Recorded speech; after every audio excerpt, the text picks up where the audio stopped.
So you found a house that you really want to buy, but you're tapped out on the amount of money that you can spend. Well, there are several different things that you can do to sweeten the deal without having to come up in price.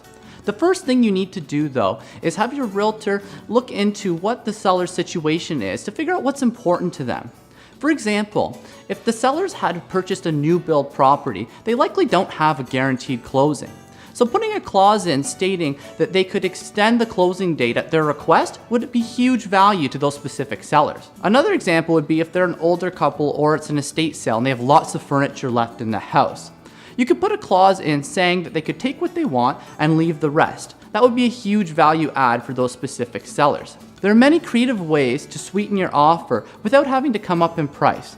What you really need to do is have your agent figure out what the seller's situation is and what's important to them.